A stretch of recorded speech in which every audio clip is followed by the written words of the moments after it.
So this month we are going to talk about assessments. But first, I want to shout out, we would love to celebrate you on social media. So please make sure if you have some content you would like us to share, you can email us that at strongermemory@goodwinliving.org. And then if you do post a photo of your Stronger Memory group, please tag us in the post, on our Stronger Memory social media posts are down there because we want to share it. Ellie does most of our social media, and she really wants to be able to highlight what you're doing. So if she sees that we're tagged, she reshares it and comments. So the more that we can all tag each other, then we can share everything that we're doing even more. Anything else you want to add about social media, Ellie? Awesome. Well, thanks. So just a shout out there. We already did our welcome and our intros. We're going to talk about assessing success with Stronger Memory. So briefly, we'll go over why assessment matters, types of different types of assessments, how to encourage a positive assessment mindset, and making the most of your assessment results. And then we'll go into some Q&A and sharing best practices with everyone on the call, and we can talk about if you have experience with assessments, or if you have any other questions related to Stronger Memory or things you've been doing this month that you would like to share. So why does assessing success matter? It can help us track engagement and progress. It provides us as facilitators and group leaders the insights to tailor the activities to the individual or group needs. It can encourage motivation and consistency, and it allows us to measure the program's impact. So one thing we found in the research with George Mason University is that having some sort of assessment, whether it's a self-assessment or a formal assessment, can really be motivating to participants so that they stick with it. And I know in our own groups and experiences, Ellie and I are maybe a little biased as social workers, but we are constantly assessing and reassessing. How's the group going? How are people responding? How can we best tweak it to meet their needs? So we're going to go through kind of 3 general types and levels of assessments that you could use with your Stronger Memory groups. The first is a pre and post test. This is really the most rigorous method of assessment. This establishes a clear starting point and measures that progress over time. It might be something that's using some simple memory tests. It could be a self-assessment that you ask participants to do before they start with Stronger Memory, and then later after they've done it. Usually we recommend, based on our research with George Mason, at least 10 to 12 weeks is a good time for that post-test. And this compares participant engagement and confidence in their memory before and after their participation. So specific tools you might use could include the MOCA, which is the Montreal Cognitive Assessment. Our work with George Mason actually used the mini MOCA for their pre and post testing. That is really rated highly for validity. However, it does require somebody to administer it, so that can be time-consuming on the part of the facilitator. You could also just have a standardized set of questions and reflections that you ask someone to fill out on their own. This is kind of the most rigorous and detailed type of assessment and requires the most work from a facilitator. Sometimes you might also find that your participants don't want to engage in this level of assessment. So this type, really, whether or not you want to do a pre and post test, evaluate your time and evaluate the time and level of engagement that your participants want to engage in. Some participants will love this because it keeps them motivated to stick with it and see if their scores improve after the 10 to 12 weeks. But others don't want that level of data collected. And with this, you can't really, unless you're doing it through a formal research partnership with a university that's able to put in certain control measures, this type of pre and post assessment is not anonymous because you need to be able to tie the person's pre-test score to their post-test score to compare. So there's not really any anonymity with this type of assessment. The second type of assessment, which I think is honestly the most common type of assessment with Stronger Memory that I've heard about our facilitators using, and we've used this internally sometimes as well. Excuse me. But essentially, this allows us to allows participants to provide feedback on their self-perception of improvement, their overall opinions on the program and the group structure. So this could be a structured discussion led by the facilitator or written reflections from participants on how Stronger Memory is impacting their daily lives. You can use a lot of open-ended questions like, how do you feel Stronger Memory is helping you? Or questions like, what changes have you noticed? Like Susan mentioned at the beginning, she did a survey with her group, and we've done similar ones where we ask, how many days a week are you doing Stronger Memory? That can be great data for us to have. And this can be done as kind of an informal conversation that the facilitator jots notes down during, or it can be collected as, a more formal survey with, the SurveyMonkey is not really free anymore, but things like if you use Microsoft Forms or Google Forms, you can collect this information, or even if you have a paper form, you could do it as a survey that they are able to just write or answer the question, write their responses, answer the questions, and turn it in. And there's no need to tie a pre-test to their reflection on, how the group is going or their post-participation reflection. So this does allow for anonymity, which can be helpful if you want to ask questions like Ellie asked questions like this to her group of, what do you like about the way this group is being facilitated? What do you not like? And we did that because there were kind of two groups of participants, some who we didn't think were really doing the exercises, but were coming for new brain health knowledge every week, and then others who really did want to have discussion and engage in the Stronger Memory exercises. So sometimes when you don't make people write their name down, they'll be more honest in what they're getting out of the program and how often they're doing those exercises. This type of assessment, I think, is the most common and the most popular among our facilitators, and from what I've seen at least, because it requires only moderate effort and time from the facilitator, and it really can be adapted based on the specific group and your availability and time availability. So it could be something as simple as, hey, I'm going to ask these 5 questions during our usual Stronger Memory session and take down some notes, or it could be as formal as, I'm going to pass out a survey, ask them all to fill it out and hand it back to me, and then I'm going to enter it into Microsoft Forms or something that's going to help me analyze the data. It's really adaptable in that way.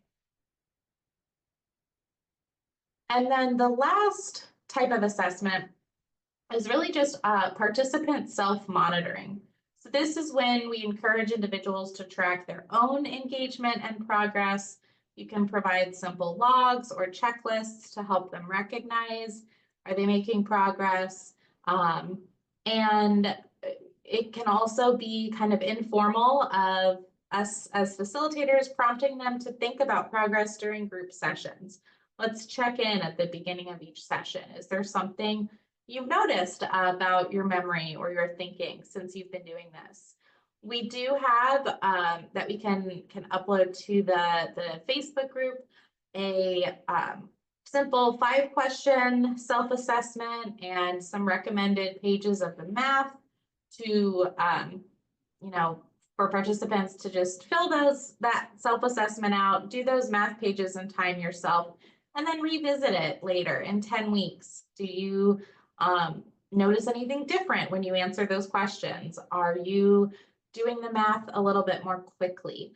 These can be great motivators for participants themselves. Requires really little to no effort from the facilitator. And this type of assessment is really just for the participant to have some self-motivation. This is great when you as the facilitator don't have time to do a formal evaluation or formal pre and post test, but you know that your participants want to be able to have something tangible they can use to see if they're making progress. That's where the self-assessment, self-monitoring tools can be really, really helpful. And then I wanted to talk a little bit about encouraging a positive assessment mindset, because sometimes when I talk to people about cognitive assessments, whether it's for stronger memory or just in general, sometimes people might get a little bit anxious. They might have some negative feelings about cognitive assessments. So we want to make sure that this is really just a supportive, beneficial thing for them. They obviously don't have to participate in an assessment. That would be our recommendation. We don't force people to participate if they don't want to, but really looking at stronger memory assessment as a tool for growth. It's not a test. It's not, we're not doing anything that's diagnostic. Even if we are using a formal screening tool like the MoCA, that Montreal Cognitive Assessment, that's still on its own is just a screening tool. So it's not going to give anyone a diagnosis. If there are concerns in a screening tool, then maybe that person will want to follow up with their doctor. But it's really just how can we measure your growth and how can we grow and improve this program too. Normalize memory fluctuations. Some memory might vary day to day. Progress is really about that consistency, not about being perfect. Sometimes the time of day might be a big challenge of, I do better in the morning versus the evening. So if there's a big change, we can look at that too. Encourage participation over performance. So it's really the emphasis on giving it a try, getting involved, not a goal of, oh, you have to meet a certain score or set a goal of what score you want for yourself. It's really just a tool for awareness. And then create a supportive environment. Make sure you're reinforcing that it's a judgment-free atmosphere. Everybody, feels safe to try, learn, grow, make mistakes. If you are doing a more formal pre and post test where you are facilitating part of the test, either administering, something like the MoCA or you're asking the participant questions, then make sure you do that with some privacy. So don't do that in front of the rest of the group for one person. You want to make sure that you're separating people out if it's something that you're facilitating. If it is something where they're all writing their own answers silently on a survey, that's fine. That can be done as a group. Celebrate small wins and small improvements. So it's not about having the biggest score on an assessment, but even recognizing small things like, oh, Now, when I walk into the kitchen and forget why I went in there, I just have to stop and think for a moment. And I don't have to retrace all my steps. Those small wins can be really encouraging. And then offer alternative ways to participate. So if you are doing a pre and post test or asking for that participant reflection data and some of your participants are hesitant, you can emphasize the self-monitoring and self-reflection as a way for them to track their progress and stay motivated. What do we do with these assessment results? Some ideas here to make the most of our assessment results. You can really help personalize the experience. So adapt the exercises and the group structure based on our participant needs and engagement levels. For example, if you notice that your group isn't really doing the exercises, they report that they're not doing a lot of the exercises, but yet they're still coming every week. Okay, maybe we need to revisit the why behind these exercises, or we need to talk about how to set a goal and a habit and personalize things that way. Encourage a growth mindset, sharing progress in a really positive way, help boost motivation. You know, if you share, well, if one person shares that they're noticing some improvement in a particular area with the group, then that will continue to motivate others. Identify areas for additional support if someone's struggling, if someone is, you know, not having a great experience, you can spot that early and adjust any strategies. You can measure the program impact, which for those of us who might be dealing with funders, either through county or state government or grants. I know when we have received grants for Stronger Memory, this is a really important thing. We can use that assessment data to demonstrate that it's effective, that it's worth the investment of time and funding for the printed materials. It fosters a supportive community. It can create a really meaningful and engaging discussion. And then it really can be a great tool to share, excuse me, share your success. So you can use testimonials and stories of success that might come out of these assessments and reflections to highlight kind of the wonderful work you're doing and help motivate others. So we're going to share best practices in a second. I'll stop sharing my screen, and I just want to put this slide up in case anybody needs our email address, but you should all have it. So I'm going to stop sharing my screen now. And I would love to start our discussion. I know, Susan, you mentioned at the beginning, you don't have to talk again if you don't want to, but you mentioned you had done an assessment recently. So would love to hear your experience and any others that might want to share. Okay, so I use Google Docs, which is really great because you get those great charts after the information is there. So, you know, it's red and blue and, you know, stuff like that. So that was kind of fun. But I just did a short survey and I sent it out, and, you know, the number of people that replied, and then I'm going to resend it because some people didn't reply, and I may change one or two of the questions now based on some of the things I saw here, and maybe get a little more than yes and no. So that's what I'm going to decide to do next. But I found working with Google Docs pretty easy, and sending it out and then having the ability to see it, you know, lined up in charts and graphs, whatever. Yeah. So that's what I had used. Yeah. That's great. Thanks, Susan. Yeah, I haven't used Google Docs in that way. I usually use Microsoft Forms, but that's great to know that Google Docs has those tables too, because Google Docs, it's pretty free to use. It's easy to set up a free account. And it's also you know, they just came right up as soon as the, you know, the information was there. Yeah. Oh, that's great. the charts were there, so that's nice. And you can copy the charts and, stuff like that. So they've made it Yeah, pretty easy. And, the easier the better as far as I'm concerned. I get a little absolutely. I'm an Apple person, so I just don't have the same feeling for Microsoft. That's fair. That's fair. Who else? Anybody else have input they want to share? Has anybody done an assessment or have questions about what we talked about?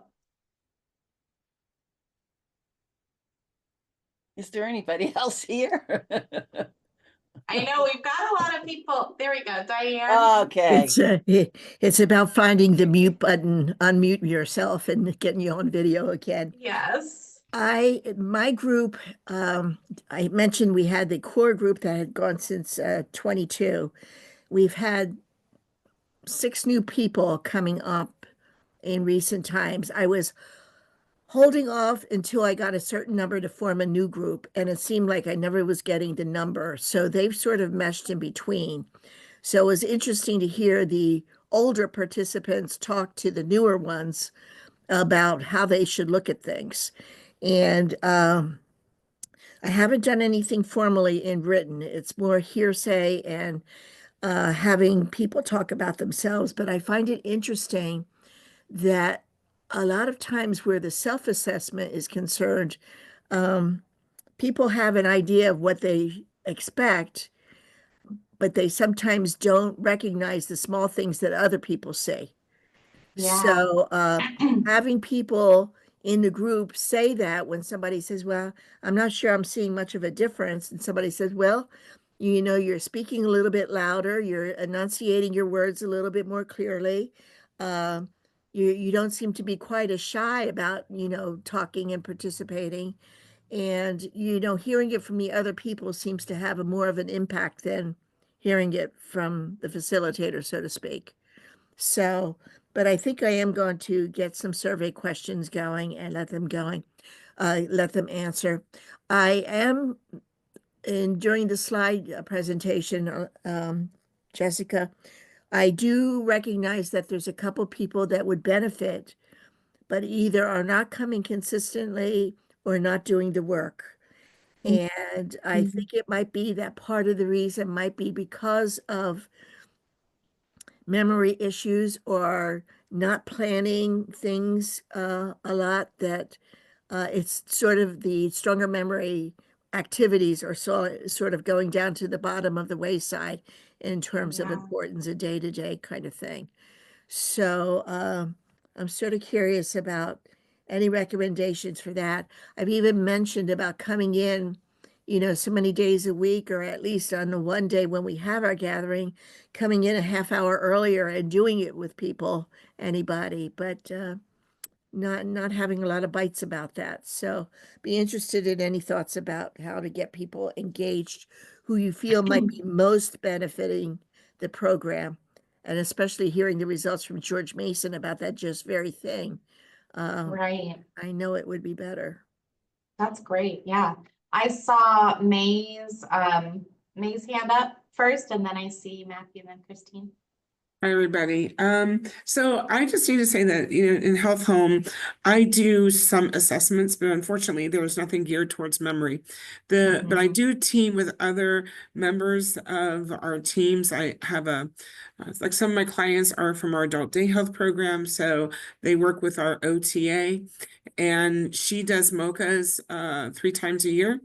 And so if I think someone's memory, might be more of an issue or a concern, I'll ask her, like, when's the last time she did it and what the score was, or when can she do it again? And it was great because when she did it, we noticed that there was a decline, and we were able to add it to our criteria, to our evidence to take to her doctor. And I literally spent an hour with a doctor who just didn't want to hear me. And finally was just determined, listen, this is what I have to share with you. We need to do something to help her, and I'm lucky because with Health Home, I get to do all those different avenues, right, of support. And it's been really hard because my program is under the budget cuts for proposed budget cuts for the state of Washington. And it's hard for me, the thought that I may have to spend the next 2 months figuring out how I can leave stronger memory with people who are in the lives of my clients so that they can continue the work with them. So I'm open to any suggestions about that if anybody has any of those as well. Yeah, absolutely. I'm sorry to hear that. Yeah, that's a big challenge. That's disappointing for sure. I saw Matt, your hand is up. Yeah, I just wanted to thank you for providing like methods and ideas for assessments and tracking progress, especially because outside of coming up with ideas on my own, it's really hard to try to like, keep things fresh outside of the same 10 minutes of math, 10 minutes of writing, and 10 minutes of reading. So by giving assessments, not only does it give me a tool to know what, people who come more regularly can focus on to improve, but it also, as you said, kind of like if you frame it as like measures of growth rather than like a test, then it shows to people outside of like anecdotal evidence from their own or from their partner or their, caregiver. It really shows that the program is working for them. So then that's something else to be able to celebrate with them. Yeah, no, that's a really great point. It kind of brings hopefully some new motivation too to your group members. Thanks for sharing that. And Christine, I saw your hand up next. Thanks. I don't know if I'm on the right track because I hopped in here while you guys already started, but I know Teresa has what we do or we started doing here at our senior center, which maybe she can share out at some point.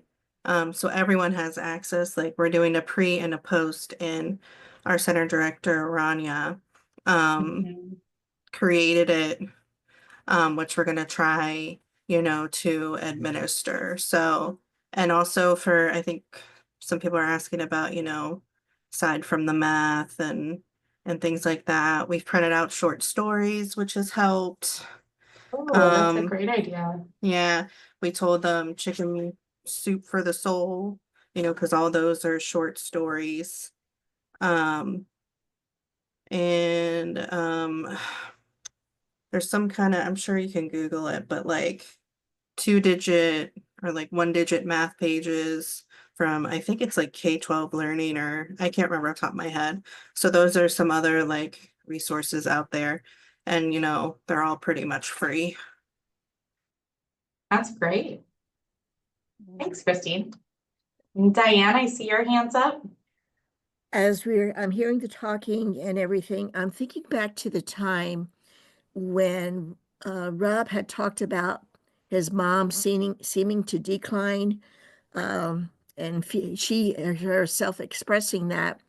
And it turned out in conversation that even though she had been doing the activities as in the manual for X amount of years, she decided to trigger off on her own and do some long division and sort of push herself.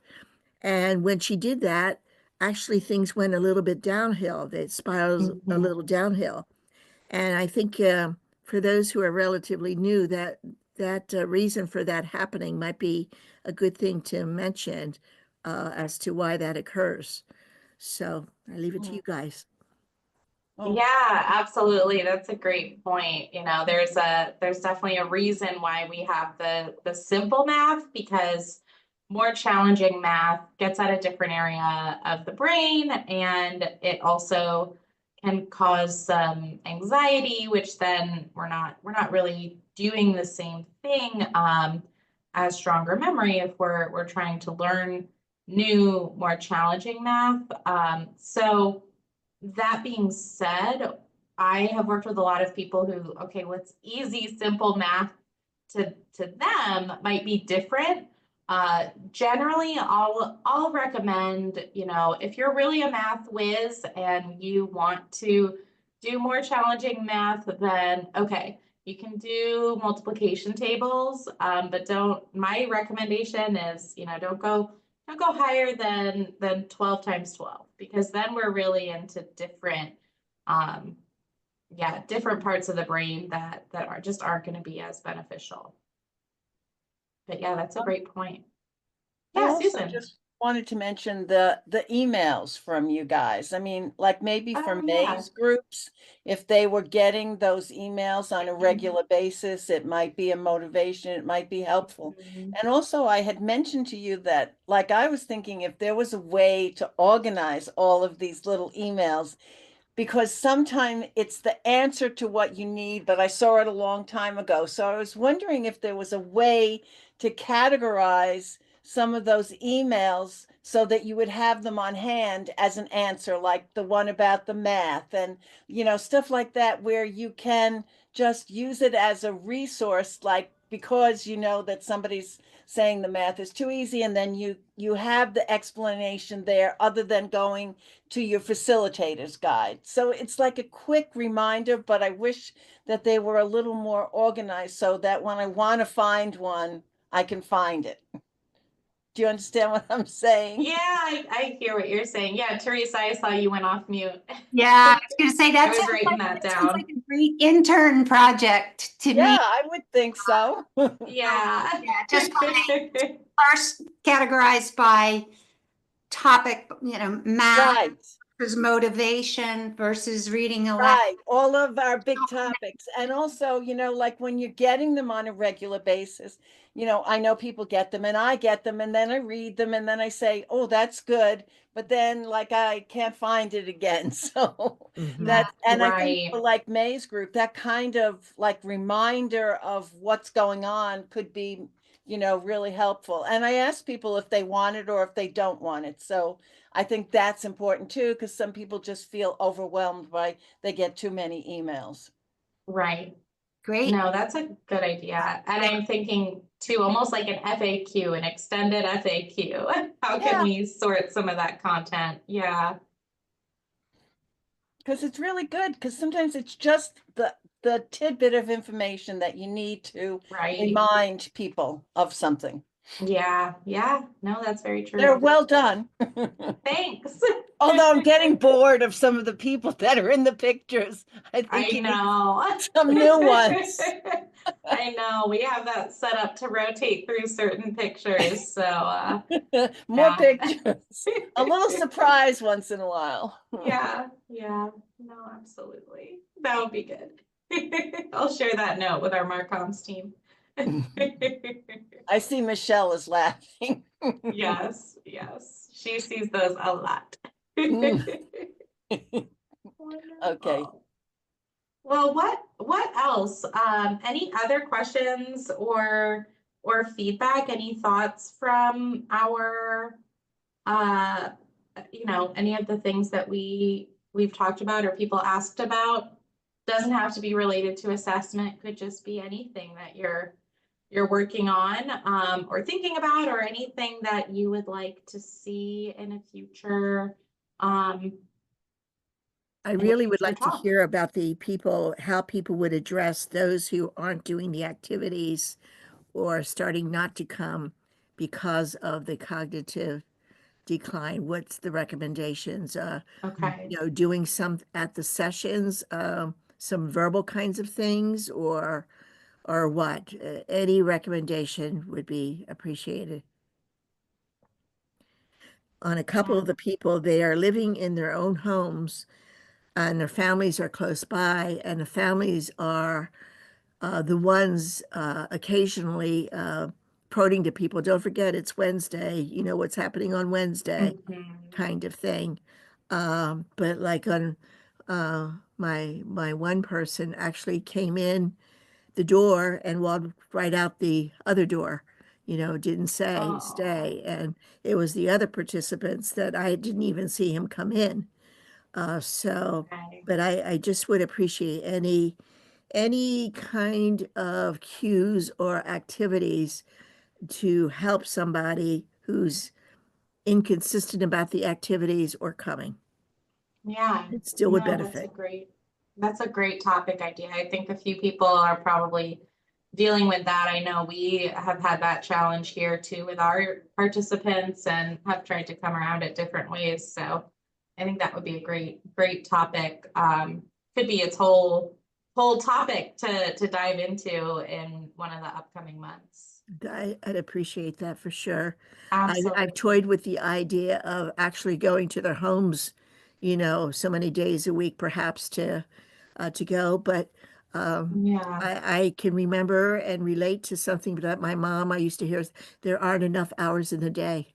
Kind of Yes, thing. absolutely. Absolutely. That is so true. You know, you don't want to Yeah. feel like you're letting anybody down, but by the same token, you have to keep moving on, so to speak. Yeah, absolutely. And May, I saw your hand was up. Yeah, I mean, and this is so cool, Diane, that you brought these up because so I'm always fussing with mine too, because it takes me quite a while to put together a 22 paid package per month, you know? And so I really try hard to tailor it with my health promotion. The health promotion this month was building resiliency through traumatic brain injury. So all my stories and my poetry were all resiliency based on that idea of resiliency. And then what I found that I do with my people, and I know this sounds crazy, but it is a way now I'm getting people to get stuff done. And I mean, isn't that the goal, right? Stickers. Yeah, absolutely. Stickers. Oh, nice. I get sheets of stickers from the Dollar Tree. I cut them into parts where they have like different shapes. I have about 10 stickers each, and I let them pick out 3. And they'll sit there and they'll go through, like, I've got a whole baggie full of them, and they'll sit there and they sort them. Oh, I want this one, I want this one, this one. And the agreement is if you take the stickers, then when you do a page of your work of your book, your memory packet, you got to put a sticker on it when you're done with it. And and it's not that I'm not telling them, well, you're going to see it. I'm like, I don't care. It's up to you to do it. This is up to you to do. This is all about you, you know? And it's really funny though. I'm finding that there's like so much joy over, there was so much joy over the packets, but now there's added joy over stickers of all things. So fun. Yeah, I love that. And you know what? The sheets from the Dollar Tree, there's 45 stickers per sheet. So I can get 6 off of it. 6 Yeah. Yeah. That's great. That's a tip also that we've heard from our activities folks in nursing homes who are doing stronger memory. So much more, you know, one-on-one, hands-on. And they started it by giving out stickers in the beginning because they have the workbooks, the spiral bound workbooks, and letting people decorate them themselves, you know, with their own expression, and had a bunch of stickers. But then after that, they too found that using a sticker as really almost like a reward to yourself that you have accomplished something was really effective. And then we also have a group that said they're using stickers on their large hanging calendars for people, you know, saying, yep, this group achieved it today. And now there's a little bit of a rivalry between 2 competing groups of stronger memory participants, you know, who's done the most. So I agree. I wouldn't underestimate the value of stickers. I think they're great. And you know, the other thing is I use the stickers for too. There are certain clients who always forget to do the exercises. So I also have other stickers that they actually have that are for their calendars. So I'll buy them the bigger block calendars, and they put the sticker on. Like one lady puts her sticker on for doing her memory exercises, another one for doing her PT hand exercises, and another one for doing her OT as well. So that way she always remembers to do her work, and she does it because of the stickers. I go through a lot of stickers with her, but it's well worth it. I also recommend stampers and ink pads. I mean, you know, like that's easy, and you can re-ink the pad, and they like those. People like those as well too. So, but I would love to see one of your packets, May. I mean, oh yeah, if you can send me an email address, I'd be glad to send it to you. Okay, great. I really appreciate it. It sounds wonderful. Could you possibly, May, send it to either Teresa or Jessica or any of the Goodwin, and then we send it out to us then? Absolutely. I will send that to you guys. Yeah, One, absolutely. Thanks. We Uh-huh. can send that out, and then I know, Ellie, do you want to unmute Ellie and share? I'll mute myself so we don't have any feedback. Share what you do. We're in the same office. Uh, yeah, so we at the beginning of the year we started a few new things at our campus at our campuses, especially one of our campuses. And once things, go on a little bit further and I can flesh things out, we're going to be really excited to share them with you guys. One of the things that we have started is we created a new kind of Stronger Memory weekly tracker. So if you know, in the Stronger Memory workbook, there is a blank calendar. I had been hearing from a lot of my residents that that calendar just wasn't working for them for various reasons. And because it is kind of small, which is understandable. So I created a new weekly one that I honestly just print out a bunch of copies and I bring it with me every week. So that way, they can just take them as they please. And I will make sure that we get that into the follow-up email. So that way you all can have a copy. Good. And Good. it's something, all my residents know that, you know, I'm always about feedback too. So if you guys see it and if you look at it and if you think of any other ideas or anything that we can do to incorporate into the weekly tracker or planner, I would love to hear. I think, one of the coolest things about Stronger Memory is that we get to have these moments and we all get to share and learn from each other. And that's the best way I think we can make this the best program. So we'll make sure to send that out. Sometimes in my working world in home care, we've developed charts and things like that, and there would be an emphasis on putting down what you're feeling, and you just wonder sometimes if somebody is not doing the activities on a particular day, if that's a particular rough day or something. So to try to get an idea and maybe having a place putting down that, just a thought. Yeah, that's a good thing that, I would love to try to see how I can put that in there. On the sheet right now as it is, I have, all 5 days and the exercises that they can either check mark or they can write down what they did in the boxes. But at the bottom, there is a little note section. So I don't specifically have it for them to say, like, write down how you're feeling or if there's challenges. It's just kind of general notes for them to write down whatever they want. Some of them use it, some of them don't. But I'm sure I can find a different way to kind of rewrite that as to giving people some ideas of, like You if, could use smiley faces, like, one smiley, one a little down, one a little, and just have it on the margin and people could put in whichever one because they're easy to copy. People can draw a circle and the mouth or something like that. I think that might be helpful as a way to get feelings down as simply as possible. yeah. That pain scale or what you're feeling when you had to give numbers, people don't have, No, it's that's not as easy confusing. for them to do that as No. it is to react to the smiley faces or the, confused or, down faces. So that's a good idea, Susan. Yeah. No, I love that. I love that. Thank you. Christine, I see your hand. Yeah, I Yeah. see Christine's hand. I'm going back to That's the fine. sticker thing. Even to maybe like take it a step further, because I was just thinking about this and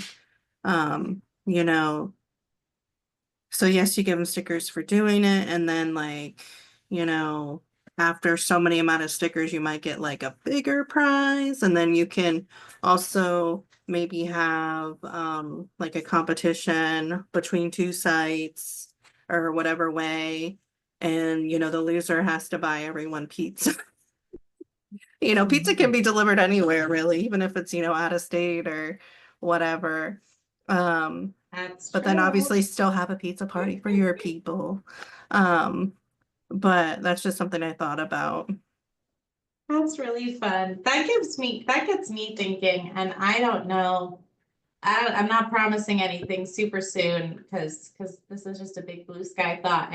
We gotta put some strategy behind. But wouldn't it be cool to have like a national, you know, stronger memory, I don't know, like you're right, pizza can be delivered anywhere. Like how do we have kind of like a fun, friendly competition between some of our groups across the country? And now we're in Canada and we're in Trinidad and Tobago too. So an international, you know, stronger memory competition.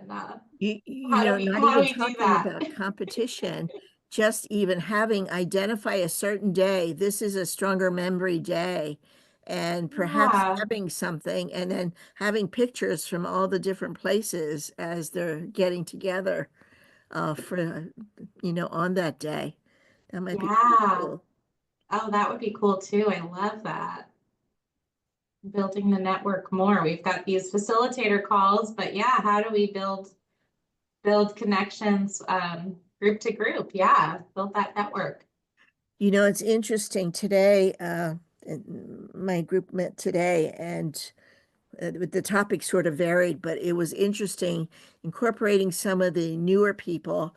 You know, there's a few diabetics in the group and everything, and whenever you come across any article about good brain health, they always talk about the hydration, the nutrition, the exercise. So it was interesting to hear the people in the group talking to the new people who were asking questions about it. So again, sometimes you know, with therapy, you know, you hear of spouses telling somebody, loved ones who is needing the therapy and what to do, and they're absolutely correct. But the person who is supposed to be regarding that, it doesn't pay any attention to them until it's from up here or somebody medical. So, you know, it was pretty cool to hear them talking to each other.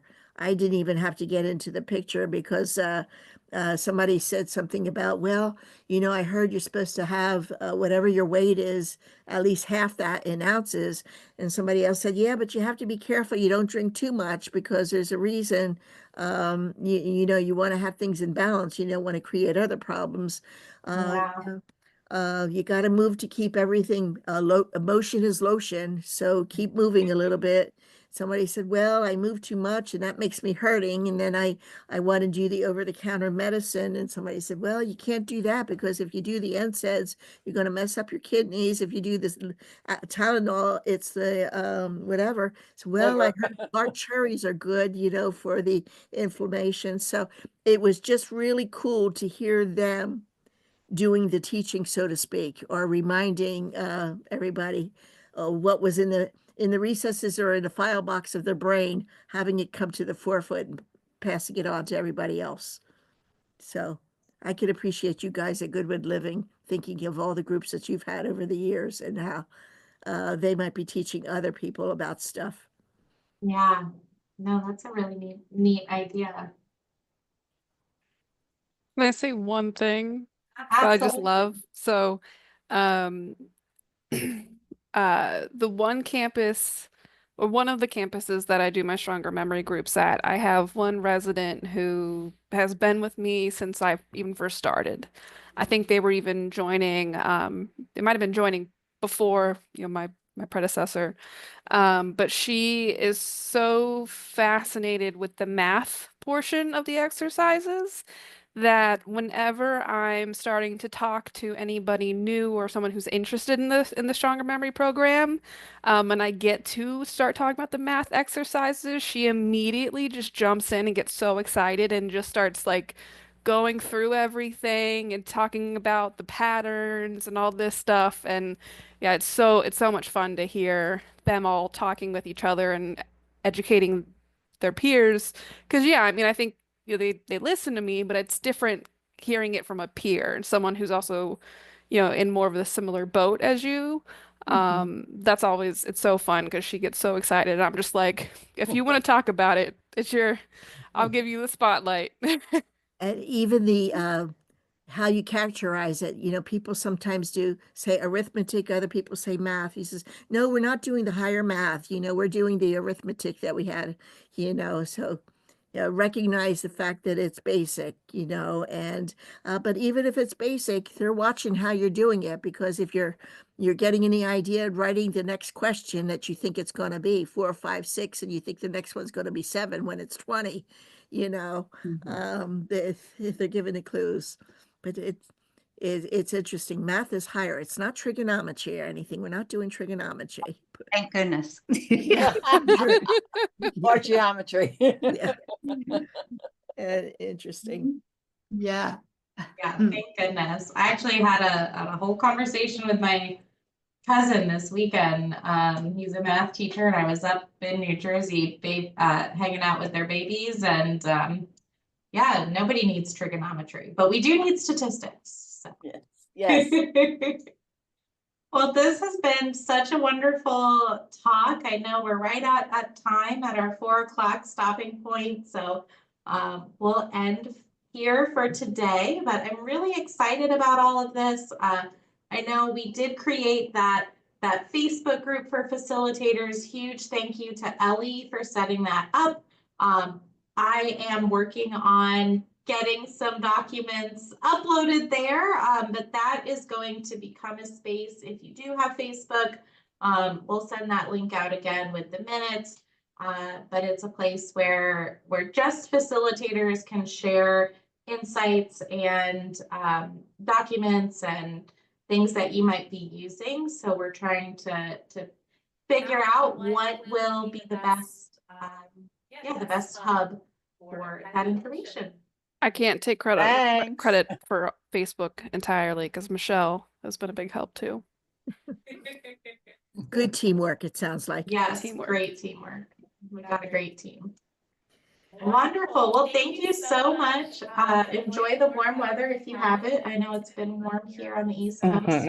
So hopefully it stays that way, and have a great rest of your Wednesday. Thanks. Just so you don't realize, Goodwin Living Crew, we do appreciate all of you getting us Sure together do. like this too.